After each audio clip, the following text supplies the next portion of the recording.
Saludos chicos, soy yo otra vez. Seguimos en nuestra clase de GHC. Vamos a hacer un pequeño resumen acerca de qué fue lo que estuvimos hablando en las clases anteriores. Estuvimos hablando acerca del periodo gubernamental denominado los conservadores y nuestro líder o nuestro principal protagonista fue José Antonio Páez. Pero también tuvimos un antagonista. Ese antagonista fue José Tadeo Monagas, quien junto a su hermano José Gregorio Monagas serán los personajes principales de esta clase de GHC. Muy bien, vamos a hablar acerca de los hermanos Monagas. José Tadeo Monagas, José Gregorio Monagas. Esta pareja de hermanos dominó la escena política en nuestro territorio, en el espacio venezolano, durante los años 1847 a 1858. Y como ya se había mencionado anteriormente, ellos poseían ideales bolivarianos que seguían más o menos la línea argumental de Simón Bolívar. Estos dos también gozaban de cierto privilegio y de cierto prestigio porque pertenecieron a las filas del ejército de Simón Bolívar. Gozaron de aquel prestigio, aquel privilegio que les daba aquella época. Para el año de 1847 asume la presidencia José Tadeo Monagas, que fue el principal opositor al gobierno de José Antonio Páez. Sin embargo, este último cedió sin ningún problema o sin ningún inconveniente, sin ningún mayor inconveniente, la presidencia a José Tadeo Monagas. José Antonio Páez creyó que iba a poder controlar a José Tadeo Monagas, ya que Páez fue el personaje más influyente después de Simón Bolívar y quien asumió la presidencia después de la separación de la Gran Colombia. Entonces decide darle libertad a José Tadeo Monagas para que asuma la presidencia y tratar de manejarlo como lo había hecho con Carlos Sublet. Error, no. José Tadeo Monagas tenía su propio criterio y su propia manera de ejercer el poder.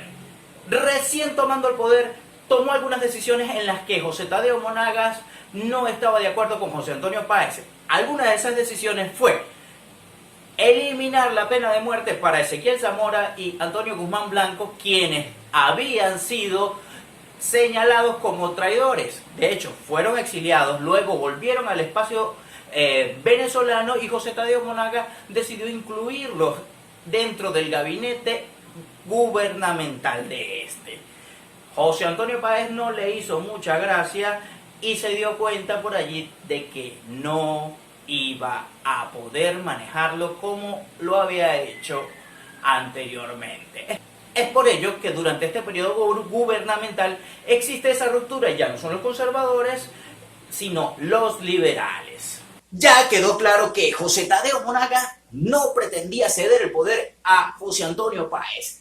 El 24 de enero de 1848 se dieron unos hechos súper importantes para la historia de nuestro país. El asalto al Congreso Nacional. Históricamente hablando, siempre ha existido oposición y quien se encuentra en el gobierno, es decir, dos polos políticos que se enfrentan como tal. La diferencia era que, históricamente hablando, estos enfrentamientos tienden a ser muy violentos, a pesar de que nosotros hemos vivido ciertos grados de violencia, pero en aquella época los enfrentamientos eran. Bueno, el 24 de enero de 1848, los opositores al gobierno de José Tadeo Monagas deciden asaltar el Congreso Nacional. Esto porque se había corrido el rumor del asesinato de uno de sus principales dirigentes políticos. ¿Qué pasó? Se enfrentaron ambos bandos políticos. Ese enfrentamiento fue piedra, bayoneta, espada, fusiles, violencia extrema, muertes por todos lados. Para que luego no digan que la historia de Venezuela no es emocionante. Hay enfrentamientos. De esto saldría una serie tipo Juego de Tronos, con traiciones, violencia, sangre. Continuando con nuestra historia, este enfrentamiento fue repelido gracias a la llegada de José Tadeo Monagas, quien llegó a caballo y logró calmar los ánimos acompañado de Santiago Mariño. Debido a este enfrentamiento, José Tadeo Monagas decide enviar una carta a José Antonio Páez pidiéndole colaboración, ayuda para calmar los ánimos. Sabemos que Páez tenía suma influencia en la historia política de nuestro país. Oye, los vecinos están trabajando con un esmeril. ¡Qué fastidio! Quisieras que se les fuera la luz. No, no, no, mentira, que no se les vaya la luz. Bueno, ¿en qué estaba? Estaba en que José Antonio Páez recibió una carta de parte de José Tadeo Monagas pidiéndole que intercediera para calmar los ánimos entre los sectores opuestos políticos en Venezuela. Páez respondió la misiva de José Tadeo Monagas diciendo lo siguiente: eres el peor de los traidores y por lo tanto te considero mi enemigo y fue un grave error haberte cedido la presidencia.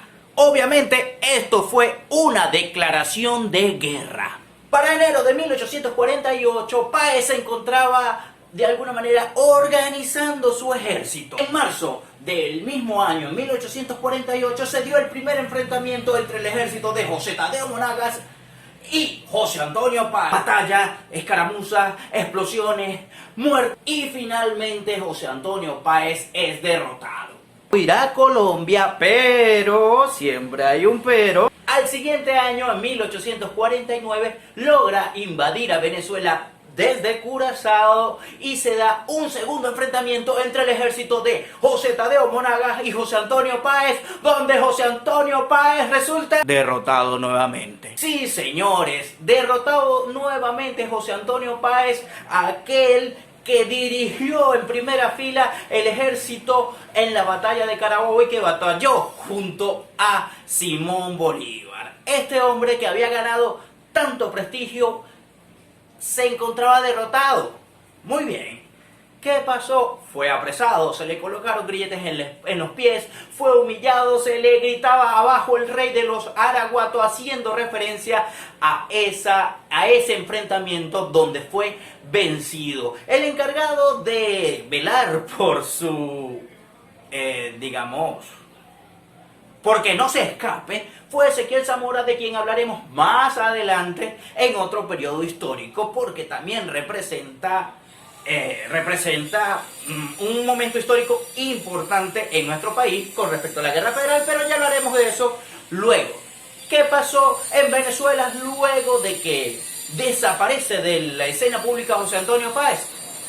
Pues sencillo, José Tadeo Monagas sigue bajo la presidencia y se dan algunos cambios. El precio del café y el cacao se dispara, lo que traduce como una buena economía, y comienza a darse la fiebre del oro por Guayana. Se comienza a explotar este mineral y que trajo riquezas a nuestro territorio. De esa manera terminó el primer periodo presidencial de José Tadeo Monagas y van a elecciones nuevamente. Se encontraban diferentes candidatos y logra vencer el hermano menor de José Tadeo Monagas, José Gregorio Monagas. Es decir, en Venezuela se estaba dando por primera vez una especie de dinastía. ¿Qué quiere decir esto? Que el nepotismo se iba a ser presente en nuestro país como método de continuidad política. El nepotismo es similar a una especie de dinastía de reyes donde el poder se traslada o se queda dentro de la misma familia. José Tadeo Monagas fue presidente, le entregó la presidencia a su hermano menor José Gregorio Monagas. Yo, José Tadeo Monagas, le hago entrega del poder a mi hermano José Gregorio Monagas. Yo, José Gregorio Monagas, recibo el poder de mi hermano José Tadeo Monagas. Tiempo después, yo, José Gregorio Monagas, le entrego el poder a mi hermano José Tadeo Monagas. Tiempo después. Y así sucesivamente. Muy bien. Entonces, hasta aquí la clase de esta semana, pendiente porque este viernes vamos a publicar otra clase allí que tiene que ver con este contenido.